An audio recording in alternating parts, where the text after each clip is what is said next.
క్రైస్తవుడు కట్నం తీసుకొచ్చా? క్రైస్తవుడు కట్నము తీసుకోకూడదు. ఎంత కట్నం అడుగుతారేంటి?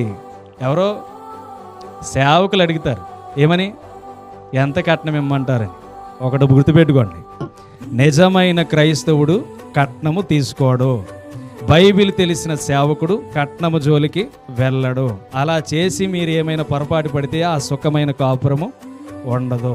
ఏదో ఒక రీతిగా గొడవలు. ఏది ఏమైనా సరే ఒక క్రైస్తవుడు అనేది దాని జోలికి వెళ్ళకూడదు. అది సేవకుడైనా సరే ఎవరైనా సరే దాని జోలికి వెళ్ళకూడదు. అది దేవుని నియమం. కాబట్టి మనం షోరూమ్కి వెళ్ళి బండి కొనుక్కుంటే బండిని అక్కడ వదిలేస్తామా, బండి కూడా తెచ్చుకుంటామా? మరి ఆడబిడ్డ మగవాడిని కొనుక్కుంటుంది, మరి ఆడ దగ్గరికి వెళ్తామా అనేసి రిటర్న్ వస్తుంది గిఫ్ట్. ఏమా బండి కొనుక్కుంటే ఇంటికి తెచ్చుకుంటాం డబ్బులు ఇచ్చి, మరి అబ్బాయిలు ఏంటి ఆడవాళ్ళ ఇంటికి వెళ్ళకుండా మగవాళ్ళ ఇంటికి మరలా రిటర్న్ గిఫ్ట్ తెచ్చుకుంటున్నారు?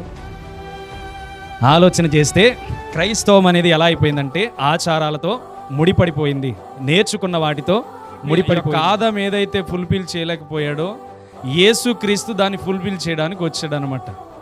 వచ్చిన యేసుక్రీస్తు మనతో ఏం మాట్లాడుతున్నాడు అంటే సంపూర్ణమైన జీవితాన్ని కలిగి జీవించమంటున్నాడు.